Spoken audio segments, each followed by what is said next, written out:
السلام عليكم ورحمة الله وبركاته. متابعين محمد عراقي في كل مكان، أسعد الله أوقاتكم بكل الخير واليمن والبركات، وحلقة جديدة ومغتربة في فرنسا. إيه يا عم، هو كل يوم مغتربة في فرنسا؟ كل يوم مغتربة في فرنسا، هي بقت خلاص العلاج بتاعنا.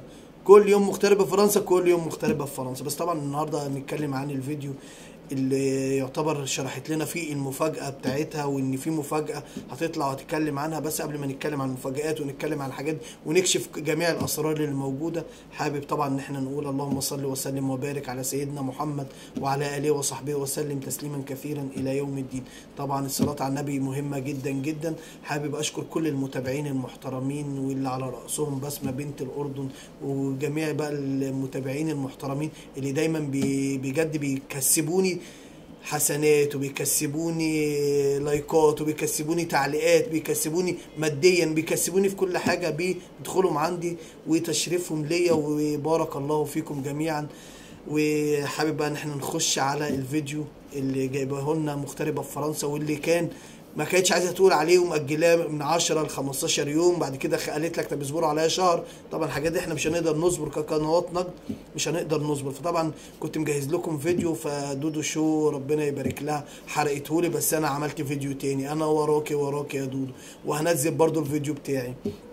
طبعا زي ما بقول لكم مغتربة في فرنسا كانت وعدتنا بمفاجأة في خلال 10 15 يوم اللي قالت عليهم، وانا مش هقدر اصبر ومحدش يضغط عليا، لان بعترف بسرعه، ومن اول قلم انا بعترف على طول. فمحدش يضغط عليا يا جماعه، محدش يقول لي ان ياسمين حامل. الحاجات دي كلها المفاجاه مختلفه خالص عن الحاجات دي كلها. لا، مش هنقول لك ياسمين حامل، ومحدش يقول لي ان فيروز جالها عريس. ده فيروز جالها عرسان كتير، ربنا ييسر لها الحال وربنا يسهل لها. ومحدش يقول لي عشان السفر على مصر او كده. محدش يقول لي على اي حاجه، محدش يقول لي ان هتجوز ساري عربي. من الاخر هي كل بص عايزه تقول لك ايه، محدش يفكر، ومحدش عشان الموضوع هيبقى اكبر من كده. ومن واضح انها بتلعب على كبير قوي يا جماعه، بتلعب على حاجه كبيره قوي هتخليها تطلع ترند. ايه ده، انت ازاي بتقول كده؟ قلت لكم مش انا اللي بقوله، ده هي اللي قالته. بس احنا هنطلع وهنكشف المفاجآت اللي ما قالتش عليها. وطبعا مين قدك يا ملكة اليوتيوب لما تطلعي ترند، ما عندناش ادنى مشكلة. لكن انا ما زلت برضو انا هحرق المفاجأة بتاعتك وهقولها، بس شوية كده، واحدة واحدة كده، لان كل حاجة جاية بالتدريج.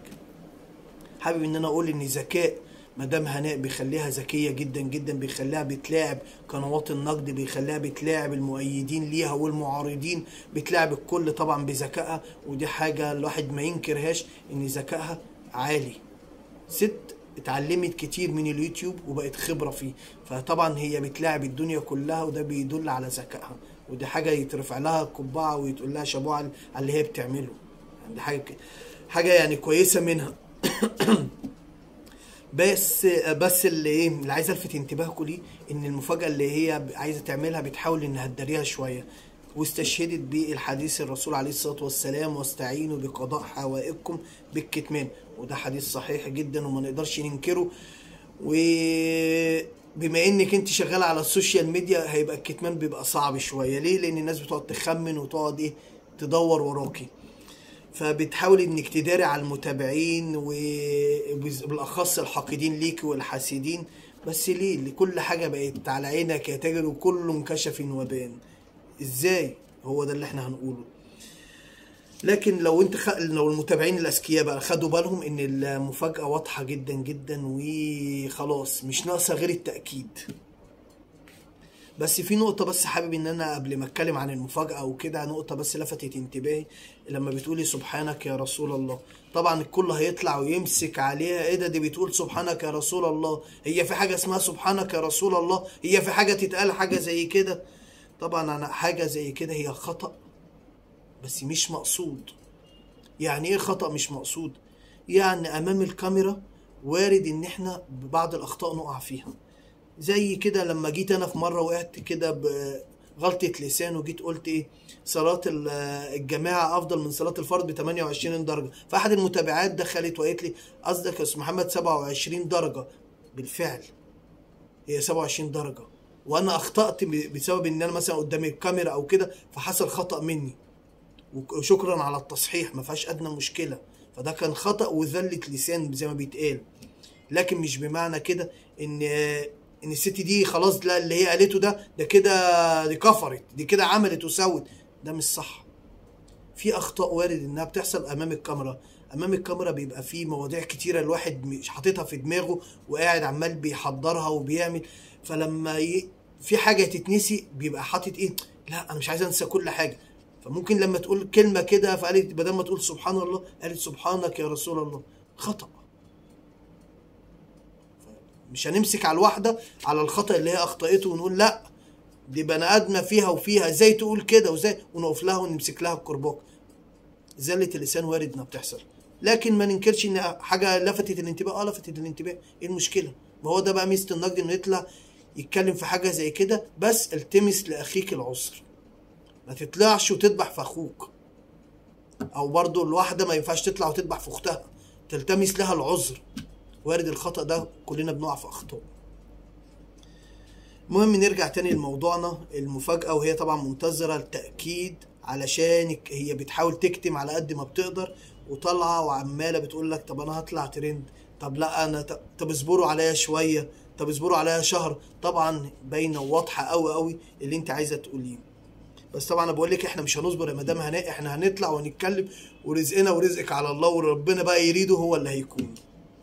وهنحرق المفاجأة طبعا. طبعا كتير قوي اتكلمني عن موضوع التعليق اللي علقته مدام هناء عند الاعلاميه منى العراقي. ما هو تشابه بقى اسماء، بقى هي محمد عراقي وهي منى العراقي وكده، ايه تشابه اسماء. المهم نرجع لموضوعنا. طبعا اتكلمنا عن التعليق اللي مدام هناء علقته، واللي اتكلمت بكل طيبه وعفويه ومش في دماغها اي حاجه. الموضوع يخلص لحد كده؟ لا للاسف الشديد.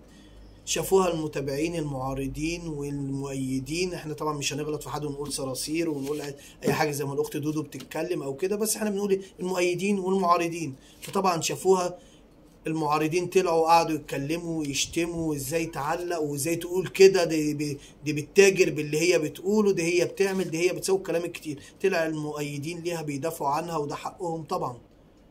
شايفين انها ست بتتعامل بنوايا حسنه، ما فيش في دماغها اي حاجه، بتتكلم بحسن نيه زي ما بيتقال. لكن دولت شايفينها انها بتتكلم بحسن نيه، ودولت شايفينها انها بتتاجر بحاجه زي كده. وطبعا انا حابب ان انا اوضح بس حاجه بسيطه انتم مش واخدين بالكم منها. مش بمعنى ان اليوتيوبر داخل وبيعلق عند اي قناه او ان هو مقتنع بحاجه معينه ان هو يتعلق له المشنقه. يعني مثلا بحب اعلق عند بعض القنوات، مش بمعنى كده انا بقول رايي فلازم الكل يحاسبني على رايي. مش من حقكم انك تحاسبوني على رايي. انا حره اقول اللي انا عايز اقوله، ان اتكلم في اللي انا عايز اتكلم فيه، لكن مش كل واحد هيحاسبني على الحاجه اللي انا طالع بقولها. انت ليك راي وانا ليا راي، انت ليك مخ وانا ليا مخ، كل واحد ليه فكر بيفكر بيه. مش معنى كده ان انت تحاسبني على افكاري، مش من حقك. المهم طلعوا بقى، واللي المؤيدين والمعارضين الاثنين بيردوا على بعضهم، وابتدت الحفله. المؤيدين يشتموا في المعارضين والمعارضين يشتموا في المؤيدين. الموضوع يخلص لحد كده؟ لا. ابتدى بقى يحصل حوار مهم جدا جدا. ايه هو الحوار؟ منى العراقي فما تبتدي انها تشغل دماغها في واحده ست زي كده، لما واحده تعلق ويحصل على القناه بتاعتها حاجه زي كده، او البرنامج بتاعها يحصل فيه تعليقات كتيره او كده، لان الواحد كان بيكتب التعليق مره واثنين وثلاثه. فلما يحصل حاجه زي كده، لا احنا لازم نقف لنا وقفه بقى، ونشوف مين الست دي بقى اللي ايه اللي بتتكلم وبتحكي بقى قصتها. وبالفعل هو ده اللي عايز اقوله لكم. لفت الانتباه، الاعلاميه منى العراقي التفت انتباهها لمدام هناء والمؤيدين ليها العدد الكبير والمعارضين، واللي خلى يعتبر الفيديو بتاعها عالي. حكايه طبعا مثل اسلام ميسو جانو، واللي انا شايف ان مازال بيتعمل عليها ضجه، انا مش عارف ليه، مع ان دي حاجه كويسه جدا كمسلمين نفتخر بيها، الا ان الموضوع معمول عليه ضجه ومش عايز يهدى، كأن في حاجه مش مظبوطه او في ايدي خفيه بتلعب في الحوار ده. هتجيب مدام منى العراقي احتمال كبير واحتمال مؤكد انها تستضيف مدام هناء وتخرج من بره حجم الشاشة او السوشيال ميديا اللي بيشوفوني بعض الناس الى الشاشة الكبيرة واللي ممكن يشوفها عدد كبير. هتطلع وهتتكلم عن اسلام ميسيو جانون، وهتتكلم عن قصة التعب والشقة وكفاحها من ساعة ما خرجت من مصر وراحت سوريا، ومن سوريا لفرنسا، وابتدت في خدمة الناس الكبيرة، خدمة العواجيز زي ما بيتقال، وده مش عيب ومش حرام.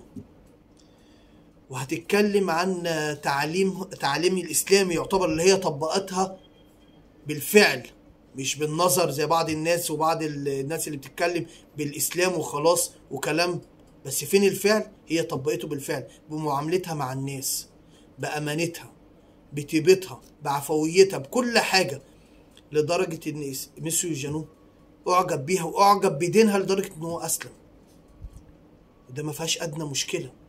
هتطلع وهتتكلم عن الحاجات دي كلها، وخلي بالكم الحاجات اللي هتطلع هتتكلم فيها دي كلها هتعمل لها مشتركين حلوين بإذن الله، وممكن بالفعل هي ممكن تضرب المليون مشترك، المليون مشترك اللي ممكن يجولها عن طريق الشاشة الكبيرة. ليه؟ الناس عايزين يعرفوا مين الست دي. قنوات النقد لما بتطلع وبتتكلم عنها، متابعين قنوات النقد بيخشوا يشوفوا مين الست دي ويعملوا لها اشتراكات ويأيدوها ويقفوا جنبيها او يسمعوا لها حتى. كل